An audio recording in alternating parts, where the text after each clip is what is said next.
So hello everyone, this is quant Yogi and आज हम किसी न्यू स्ट्रेटजी का बैक टेस्ट नहीं करेंगे। आज हम एक नए स्विंग ट्रेडिंग टूल के बारे में डिस्कस करेंगे जिसको यूज़ करके आप अपनी स्विंग ट्रेडिंग को और अच्छा कर सकते हो। एंड ये tool basically fund managers use करते हैं। इसके बारे में ज़्यादातर लोगों ने सुना भी नहीं होगा क्योंकि ये एक पेड टूल है एंड ये ब्रोकर्स में अवेलेबल नहीं होता। एंड इससे आप अपनी स्विंग ट्रेडिंग के ट्रेड्स की एक्यूरेसी को इम्प्रूव कर सकते हो। वो कैसे? क्योंकि ये आपको सेक्टर रोटेशन में बहुत हेल्प करता है ये टूल, कि सेक्टर रोटेशन को प्ले कैसे करना है। जैसे फॉर एग्जांपल कि ट्रेंडिंग सेक्टर्स के जो स्टॉक्स हैं, अगर आप उनमें इन्वेस्ट करते हो तो आपके लॉस होने के चांसेस और कम हो जाते हो। जैसे फॉर एग्जांपल अभी रिसेंटली मेटल बहुत भागा है, तो आपको ये आइडेंटिफाई कर देता, मतलब कर सकता था कि इसमें मेटल में आप इन्वेस्ट करो इस टाइम पर। तो ये जस्ट एक एग्जांपल था। एंड इसके अलावा स्विंग ट्रेडर्स के अलावा ये वैल्यू इन्वेस्टर्स भी इसको यूज़ कर सकते हैं। वो मैं इसी वीडियो में आगे जाकर बताऊंगा। अगर आपको वैल्यू इन्वेस्टिंग करनी है तो इस टूल की हेल्प से आप उससे भी फ़ायदा उठा सकते हो। जो ऑलरेडी सब्सक्राइबर्स हैं उन्हें पता होगा कि इस चैनल पे मैं बेसिकली बैक टेस्टिंग करता हूँ। किसी फॉर एग्जांपल एक यूट्यूबर ने या फिर एक इन्फ्लुएंसर ने एक स्ट्रेटजी पब्लिकली बताई एंड बोला कि ये बहुत ही प्रॉफिटेबल या बहुत अच्छी स्ट्रेटजी है, इसको यूज़ करना चाहिए। तो मैं क्या करता हूँ कि मैं उसी की स्ट्रेटजी को पास्ट के 10 साल, मतलब 5-10 साल के डेटा के ऊपर बैक टेस्ट करके आपको बता देता हूँ कि ये प्रॉफिटेबल है या नहीं है। तो उसका मैं डिटेल में एनालिसिस करके वीडियो की फॉर्म में यहाँ पर आपको इस चैनल में प्रोवाइड कर देता हूँ उसका रिजल्ट। एंड उसका जो रिजल्ट है, मतलब एग्जैक्ट एक्सेल में अगर आप देखना चाहते हो रिजल्ट, तो वो मैं अपने टेलीग्राम चैनल में भी शेयर कर देता हूँ। तो टेलीग्राम चैनल आपको डेफिनेटली ज्वाइन करना चाहिए। उसका जो लिंक है मैं इसी वीडियो के डिस्क्रिप्शन में डाल दूंगा। मैं बेसिकली ये सारा बैक टेस्टिंग वाला काम पाइथन में खुद से कोड करके करता हूँ। एंड अगर आपको भी इसमें इंटरेस्ट है तो आप इस चैनल को सब्सक्राइब कर सकते हैं, ताकि आप कोई वीडियो मिस ना करें। क्योंकि मैं आगे जाके इस चैनल पे बहुत सारी ट्रेडिंग स्ट्रेटजीज जिसमें प्रॉफिट हो सकता है वो इस चैनल पर डालूंगा। एंड इंट्राडे ट्रेडिंग की हमें आगे जाके डालूंगा। स्विंग ट्रेडिंग की मैं 2 ऑलरेडी डाल चुका हूँ जिनका पोटेंशियल है 25% CAGR का। तो वो वीडियोस भी आप देख सकते हो। And coming back to our main topic, that is relative rotation graph. तो यहाँ पर पहले इसको खोलने के लिए आपको क्या करना है, इस वेबसाइट पे आ जाना है chartsmaze.com। ये वेबसाइट का लिंक मैं वीडियो के डिस्क्रिप्शन में भी डाल दूंगा, तो वहाँ से भी आप ओपन कर सकते हो। एंड यहाँ पर आने के बाद, वेबसाइट पे आने के बाद आपको क्या करना है, मार्केट एनालिटिक्स के अंदर जाना है। एंड यहाँ पर RRG ग्राफ आपको मिलेगा, इस पर क्लिक कर दोगे तो फिर ये ग्राफ खुल जाएगा। ठीक है, तो ये ग्राफ खुल गया। इसके बाद अब आप देख सकते हो कि ये ग्राफ किस तरह का है, कि इसमें 4 क्वाड्रेंट्स हैं। हमने सबने नाइन्थ और टेंथ में ग्राफ्स के बारे में पढ़ा हुआ है। तो ग्राफ्स की क्या होती है कि एक एक्स एक्सिस होती है, एक वाई एक्सिस होती है, एंड 4 क्वाड्रेंट्स होते हैं एक ग्राफ में। तो यहाँ पर आप देखोगे ये एक्स एक्सिस जो है ये बेसिकली रिलेटिव स्ट्रेंथ है, एंड जो वाई एक्सिस है ये मोमेंटम है। तो इसके बारे में मैं आपको बताता हूँ। उससे पहले मैं आपको इसके नाम के बारे में पहले बता देता हूँ। इसका नाम देखो क्या है, रिलेटिव रोटेशन ग्राफ। रिलेटिव मतलब विद रिस्पेक्ट टू समथिंग। तो रिलेटिव यानी कि किसी से कंपेयर कर रहे होंगे हम इसको, तो हम कंपेयर कर रहे हैं निफ्टी 50 से इसको। आप देख सकते हो यहाँ पर सभी सेक्टर्स जो है ना, उनकी अपनी अपनी लाइंस हैं। तो सभी सेक्टर्स की जो रिलेटिव स्ट्रेंथ है एंड मोमेंटम, हम उन दो चीज़ों को कंपेयर करेंगे निफ्टी 50 के रिलेटिव स्ट्रेंथ एंड मोमेंटम से। अब निफ्टी 50 से ही क्यों कंपेयर करेंगे? क्योंकि अब हम हमारी इंडियन स्टॉक मार्केट में हम निफ्टी 50 को इंडेक्स मानते हैं जनरली, मतलब उससे ही कंपेयर करते हैं। तो करने को आप दूसरे इंडेक्सेस से भी कंपेयर कर सकते हो, but generally Nifty 50 he best रहता है। ठीक है, तो अब मैं आपको बताता हूँ इसका दूसरा नाम जो है, मतलब रोटेशन। जो दूसरा वर्ड है रोटेशन। रोटेशन बेसिकली कोई चीज़ तो घूम रही होगी यहाँ पर। तो घूम बेसिकली आप देखोगे कि ये सभी जो सेक्टर्स हैं, जैसे IT sector, PSU bank, metals and minings. तो ये अब मैं इस बार को अगर मैं पीछे कर रहा हूँ, तो आप देखोगे कि ये कैसे, ये भी पीछे जा रहे हैं। तो बेसिकली मैं डेज़ को बैक कर रहा हूँ। डेज़ को मैंने, मतलब यहाँ पर आप देखोगे अभी 17 दिसंबर डेट है। इतना पीछे कर दिया, बट करंट डेट तो इसकी 23 जनवरी है। तो मैंने इतना इसको पीछे करा तो ये लाइंस भी ऐसे घूमकर पीछे आ गई। अब मैं इसको आगे करूँगा तो ये लाइंस भी घूमकर ऐसे आगे आ जाएंगी। तो ये रोटेशन चल रही है, आप देखोगे रोटेशन जो चल रही है ये निफ्टी के रिस्पेक्ट में चल रही है। ओरिजिन में आप निफ्टी को इमेजिन करो, जो ये ग्राफ है उसके ओरिजिन में निफ्टी को इमेजिन करो, और निफ्टी के अराउंड ऐसे ही घूमते रहते हैं फोर क्वाड्रेंट्स में। तो आप देखोगे जो फर्स्ट क्वाड्रेंट है वो लीडिंग क्वाड्रेंट है, जिसका नाम लीडिंग है। एंड यहाँ पर सबसे ज़्यादा रिलेटिव स्ट्रेंथ एंड सबसे ज़्यादा मोमेंटम आपको मिलेगी। जैसे करंटली निफ्टी आईटी जो है वो फर्स्ट क्वाड्रेंट में है, तो ये सबसे ज़्यादा अभी मोमेंटम में है एंड इसकी स्ट्रेंथ ज़्यादा है। तो सिमिलरली यहाँ पर वीकनिंग में आपको देखेंगे ये, जो कि जितने भी येलो येलो कलर की लाइंस हैं, जैसे for example Nifty PSC and Nifty commodities, ये सारे अब वीकन होके, पहले जो लीडिंग में थे वहां से वीकन होके वीकनिंग क्वाड्रेंट में आ गए हैं। एंड अगर वो स्टॉक और थोड़ा नीचे गिर जाते हैं, गिरने के बाद वो आ जाते हैं इसके अंदर, रेड क्वाड्रेंट के अंदर, जिसका नाम है लैगिंग।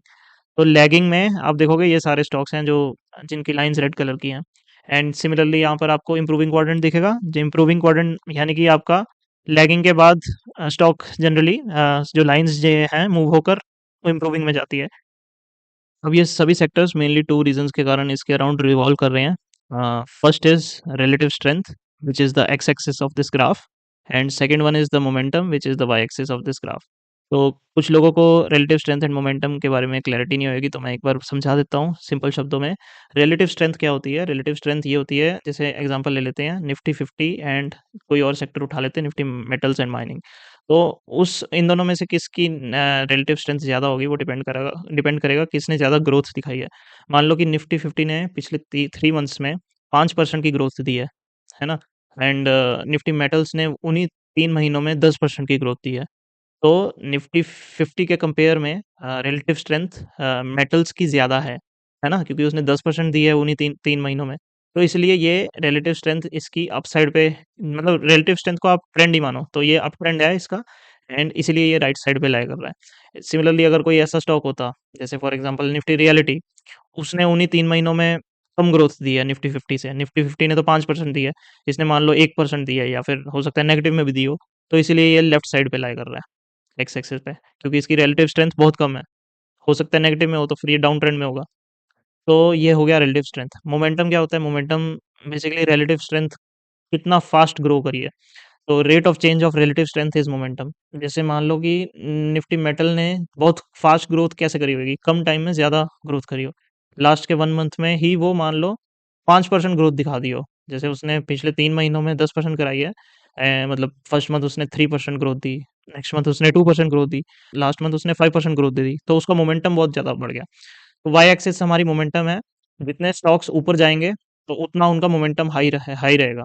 तो अगर मोमेंटम हाई रहेगा, स्विंग ट्रेडर को यही चाहिए, मोमेंटम ही चाहिए ट्रेड करने के लिए, तो उतना उनके चांसेस हैं ऊपर जाने के। और क्योंकि उनमें मोमेंटम हाई है, तो मोमेंटम को हाई से स्लो होने में कुछ टाइम लगेगा, तो उसी से थोड़ा सा आपको मोमेंटम ही राइड करके थोड़ा सा वहां से आप प्रॉफिट कर सकते हो।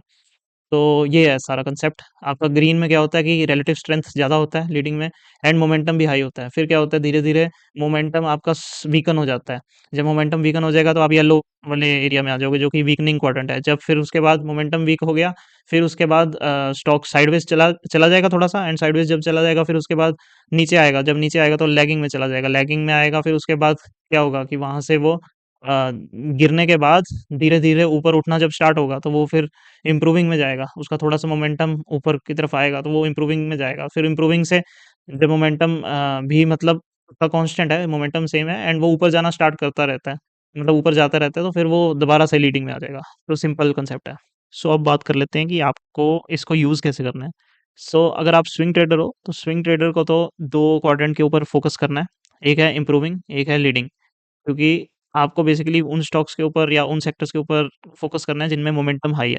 तो मोमेंटम हाई इनके ऊपर होगा। एंड अगर आपको वैल्यू इन्वेस्टर हो, तो आपको थर्ड क्वाड्रेंट में फोकस करना है, इसमें जहाँ पर उसका स्टॉक का प्राइस काफ़ी डाउन होगा, या सेक्टर का प्राइस डाउन होगा, एंड वो वहाँ से इम्प्रूविंग की तरफ जब जाएगा, तो आप वहाँ पर फोकस करोगे। And as a swing trader आपने फोकस करना है कि जब वो इम्प्रूविंग से लीडिंग की तरफ जाएगा, तो वहाँ पर अगर आप इन्वेस्ट करते हो तो वो ज़्यादा अच्छा रहेगा। एंड वन मोर हैक जिसको आप यूज़ कर सकते हो, आप इमेजिन करो एक यहाँ पर एक कंपास है ओरिजिन में। तो वो कंपास की ऊपर वाली जो डायरेक्शन है वो नॉर्थ है, एंड जो राइट डायरेक्शन है वो ईस्ट है। तो आपको नॉर्थ ईस्ट डायरेक्शन पे फोकस करना है। तो जौन से एरोज नॉर्थ ईस्ट में जा रहे होंगे एज अ स्विंग ट्रेडर, आपको उन पे फोकस करना है। ठीक है? तो अभी जैसे करंट सिनेरियो आप देख सकते हो कि करंट सिनेरियो ये है कि सभी एरोज नीचे की तरफ जा रहे हैं ना, मोस्टली। एंड बस एक आईटी का ही एरो है जो कि नॉर्थ ईस्ट डायरेक्शन में ऊपर जा रहा है एंड लीडिंग सेक्टर में जा रहा है। तो क्योंकि अभी मार्केट, अगर मैं आपको चार्ट भी दिखा दूं, तो मार्केट अभी करंटली डाउन है बिल्कुल। तो इसीलिए डाउन मार्केट में तो वैसे भी आपको फेवर नहीं करेगा स्विंग ट्रेडिंग करना। जैसे यहाँ पर मार्केट आप देख सकते हो काफ़ी दिनों से डाउन जा रही है। तो हम इसको ड्यूरेशन को पीछे कर लेते हैं, ताकि पास्ट डेटा के अकॉर्डिंग मैं आपको दिखा पाऊँ। तो मैंने इसको पूरा फुल पीछे कर दिया है, एंड आप देख सकते हो कि अभी क्या चल रहा है सिनेरियो। अभी निफ्टी मेटल जो है वो इम्प्रूविंग से लीडिंग की तरफ जा रहा है। तो जैसे ही वो एंटर करेगा, उससे पहले अगर आप यहाँ पर आप डेट देखोगे, यह है 17 दिसंबर। तो अगर मैं इसको थोड़ा सा आगे करूँ, तो अगली डेट को ये एंटर भी कर जाता है। तो आपको यहाँ पर 17 दिसंबर को आप देखोगे कि निफ्टी मेटल का क्या सीन है।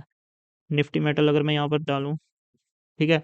एंड इस टूल को आपको बिल्कुल मतलब अकेले यूज़ नहीं करना है, इसको साथ में कोई आपकी स्ट्रेटजी होनी चाहिए या प्राइस एक्शन होना चाहिए जिसको आप फॉलो करते हो स्विंग ट्रेडिंग में। तो उसके साथ में एज़ अ कन्फर्मेशन आप इसको यूज़ कर सकते हो, क्योंकि ये इसका पर्पस मेनली वही है कि आपकी एक्यूरेसी स्विंग ट्रेडिंग की जो आप ऑलरेडी कर रहे हो उसको बढ़ा सकता है। तो जैसे फॉर एग्जांपल सॉरी, मैंने निफ्टी मेटल डालना था, ठीक है? तो ये निफ्टी मेटल मैंने खोला। डेट जो आरआरजी ग्राफ ने दी थी वो 17 दिसंबर दी थी। एंड अगर मैं ये चार्ट को देखूं तो फिर आप देखोगे कि यहाँ से ये 50 मूविंग एवरेज के अराउंड काफ़ी देर घूमा। तो मतलब यहाँ पर स्टे करा, फिर उसके बाद ये नीचे आया, 100 मूविंग एवरेज से मुड़ गया एंड यहाँ से स्ट्रॉन्ग ग्रीन कैंडल बनाई इसने, बुलिश कैंडल। फिर इस कैंडल के बाद ये इसका इसको इसे टेस्ट करने के लिए थोड़ा सा नीचे आया, 50 में मूविंग एवरेज पे सपोर्ट ली एंड फिर उसके बाद ये 17 दिसंबर डेट आई। तो इसको जब आप एनालाइज करोगे उसके अकॉर्डिंग आपको यहाँ पर आप आरएसआई भी देखोगे तो वो भी आरएसआई भी 60 के अराउंड चला जाता है एंड फिर उसके बाद मतलब 57। तो अगर यहाँ पर आप एक ट्रेड भी बनाते हो बाय का, तो स्टॉप लॉस आप नीचे रखो यहाँ पर एंड यहाँ से आपका आराम से -2 रिस्क रिवॉर्ड रेशो अचीव हो जाता है। एंड इवन उसको आप ट्रेल भी कर सकते हो 20 मूविंग एवरेज या जिससे मर्जी आपको करना है। प्राइस एक्शन सेटअप के अकॉर्डिंग ये इसको आप ऐसे यूज़ कर सकते हो, ये जस्ट एक एग्जांपल पर्पस के लिए था। एंड अगर मैं आपको एक और चीज़ इसके बारे में बताऊँ, आप आरआरजी ग्राफ को स्टॉक्स के ऊपर भी देख सकते हो। वो कैसे? आपको क्या करना है कि जैसे मेटल्स एंड माइनिंग्स के ऊपर हमारा ध्यान है ना, तो मेटल्स एंड माइनिंग्स के ऊपर आप क्लिक करोगे, आपको यही same RRG graph stock AC metals and minings के स्टॉक्स के ऊपर भी मिल जाएगा। तो यहाँ पर जैसे हमें जो दिख रहा है, मैंने बोला था ना नॉर्थ ईस्ट और जो ग्रीन एरिया में एंटर कर रहे होंगे उन पे ज़्यादा फोकस करना है। तो जो मतलब जैसे फॉर एग्जांपल यहाँ पर मेरे को जो दिख रहा है नॉर्थ ईस्ट जाता हुआ, वो दिख रहा है ये वाला शेयर, ये वाला स्टॉक वीईडीएल, ठीक है? तो ये बिल्कुल सीधा जा रहा है। फिर एक ये जा रहा है लॉयड्सम, ठीक है? तो ये इस पे भी चेक कर सकते हैं। ये तो नीचे की तरफ जा रहा है एंड ये भी इसको भी चेक कर सकते हैं, पर ये अभी मतलब बिल्कुल नॉर्थ ईस्ट नहीं है। एंड यहाँ पर हिंदुस्तान कॉपर को तो नहीं देखेंगे, हिंदुस्तान जिंक इस तरफ जा रहा है, ठीक है? तो यहाँ से अगर हम इसका देखते हैं चार्ट पहले, वीईडीएल। तो वीईडीएल को अगर मैं लगाऊं, आई थिंक वेदांता है ये। तो वेदांता यहाँ से मैं खोलूं और डेट है 17 दिसंबर। तो यहाँ पर आप देखोगे ये 17 दिसंबर ये पहले से ही काफ़ी ऊपर जा चुका है यहाँ से। एंड यहाँ पर मतलब एंटर करना मैं तो नहीं करूँगा क्योंकि ये पहले से ही बहुत ऊपर जा चुका है, पर फिर भी इसने काफ़ी अच्छा मोमेंटम आगे कंटिन्यू करा। एंड यहाँ पर भी मतलब अगर आप ट्रेड करते तो अच्छा खासा प्रॉफिट हो ही जाता। तो बाकी ये सेटअप के अकॉर्डिंग अगर मेरे को यहाँ पर नीचे मिलता तो वो मैं ज़्यादा प्रेफर करता, यहाँ से फिर भी कर लेते हैं। क्योंकि यहाँ पर आपका आरएसआई भी अच्छा है एंड यहाँ से वो सपोर्ट भी मिल जाती, 50 मूविंग एवरेज से जस्ट टच करके ऊपर चला जाता। ठीक है, तो ये एक और एग्जांपल है। एंड अगर मैं एक और एग्जांपल दिखाऊँ आपको, जैसे लॉयड, ये वाला करता हूँ, ठीक है? ये वाला स्टॉक तो बहुत नीचे गिरा है, तो इसका भी देख लेते हैं हम प्राइस एक्शन के अकॉर्डिंग ये सही बैठ रहा है कि नहीं। 17 दिसंबर जो है वो यहाँ पर लाई करता है, ठीक है?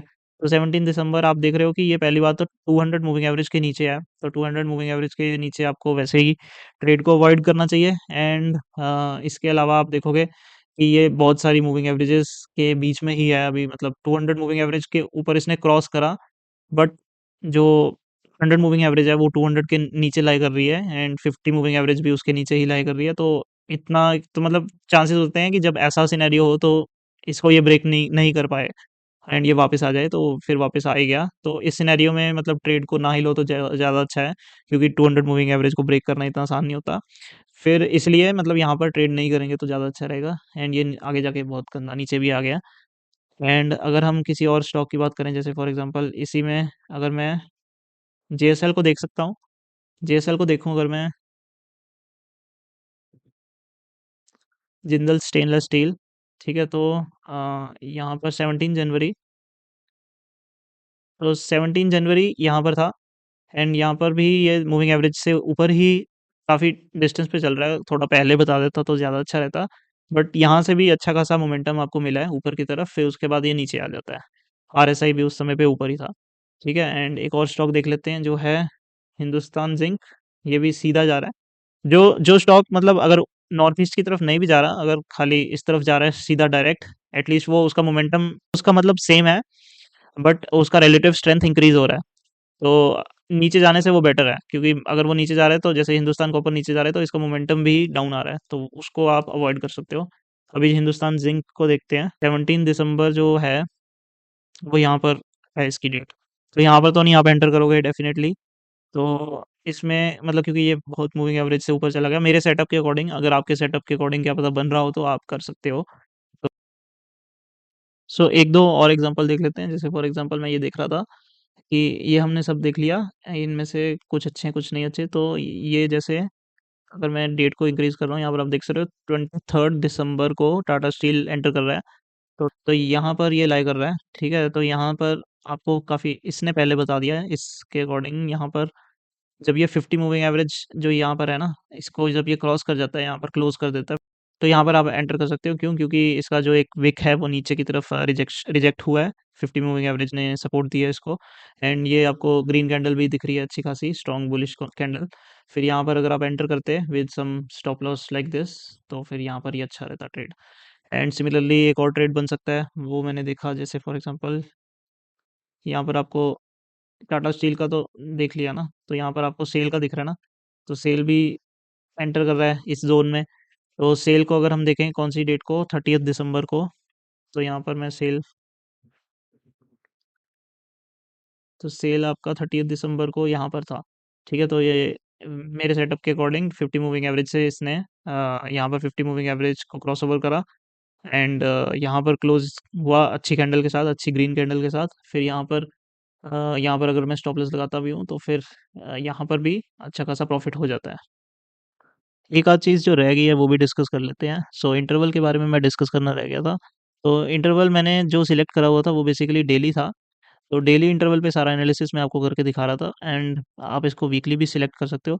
डेली आपको तब करना चाहिए अगर आपको 1 वीक के अंदर ट्रेड को ख़त्म करना है, 1 वीक या नहीं तो मैक्सिमम 10 डेज। एंड अगर वीकली, अगर उससे ज़्यादा तो आप वीकली पे जा सकते हो। तो अगर आपको सेक्टर रोटेशन को ध्यान में रख के अपने स्विंग ट्रेड्स लेने हैं, तो सेक्टर रोटेशन तो ऐसा होता नहीं है कि 1 वीक में ओवर हो जाए। तो इसलिए आपको फिर वीकली इंटरवल यूज़ करना चाहिए, अगर आपको सेक्टर रोटेशन को ध्यान में रख के अपना स्विंग ट्रेड करना चाहिए। जैसा भी आपका पर्पस हो, मतलब यूज़ हो स्विंग ट्रेडिंग का, वैसे आप इसको यूज़ करो। इसके अलावा आपको आरआरजी ग्राफ का कंसेप्ट अच्छा लगा तो आप इस वीडियो को लाइक कर सकते हो, शेयर कर सकते हो, सब्सक्राइब कर सकते हो। इससे मुझे मोटिवेशन भी मिलेगी, एंड मैं आपके लिए, मुझे पता भी चलेगा कि आपको ये कंटेंट अच्छा लग रहा है, तो ऐसे का कंटेंट आपके लिए और लेकर आता रहूँगा। एंड फर्दर हम और अच्छे-अच्छे बैक टेस्ट करेंगे। मेरा आगे का गोल है कि हम इंट्राडे ट्रेडिंग स्ट्रेटजीज़ जो प्रॉफिटेबल होंगी वो मैं इस चैनल पे डालूँगा, एंड ईटीएफ ट्रेडिंग स्ट्रेटजीज़ भी इस चैनल पे अपलोड करूँगा। तो आप इसको डेफ़िनेटली सब्सक्राइब कर सकते हैं चैनल को, एंड अपने व्यूज़ डेफ़िनेटली कमेंट सेक्शन में शेयर करिए। Thank you.